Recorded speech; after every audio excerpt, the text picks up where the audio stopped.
آج اگر آپ آج غور کریں نا تو یہ مبالغہ نہیں ہے، پڑھ لیجئے گا بنو امیہ نے جو فتوحات مسلمانوں کے لیے کی ہیں. بنو امیہ کو ایک شخص جیلوں میں بیٹھا ہوا ہر روز گالیاں دیتا ہے، اس بدبخت کو یہ پتہ نہیں جس خطے میں یہ بیٹھا ہوا ہے یہ بھی بنو امیہ نے فتح کی ہے.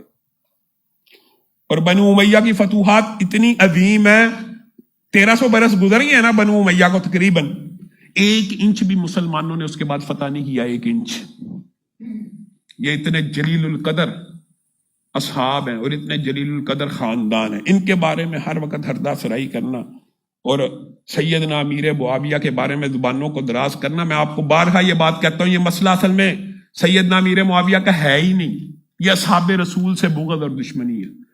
امیر معاویہ اگر حضرت ابو بکر جتنے متقی بن جائیں، حضرت عمر جتنے متقی بن جائیں، تو کیا حضرت ابو بکر روافظ کی زبان سے بچے؟ حضرت عمر بچے ہیں، امی عائشہ بچی ہیں، امی حفصہ بچی ہیں، ام حبیبہ بچی ہیں. عجیب فلسفہ ہے. رسول اللہ صلی اللہ علیہ وسلم کے تینوں سسر عمر، ابو بکر، ابو سفیان برے. رسول اللہ کی تینوں بیویاں عائشہ، حفصہ، ام حبیبہ بری.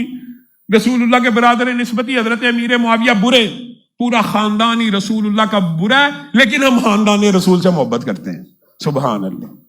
پورا خاندان برا اور محبت ہمیں خاندان سے. یہ کون سا فلسفہ ہے؟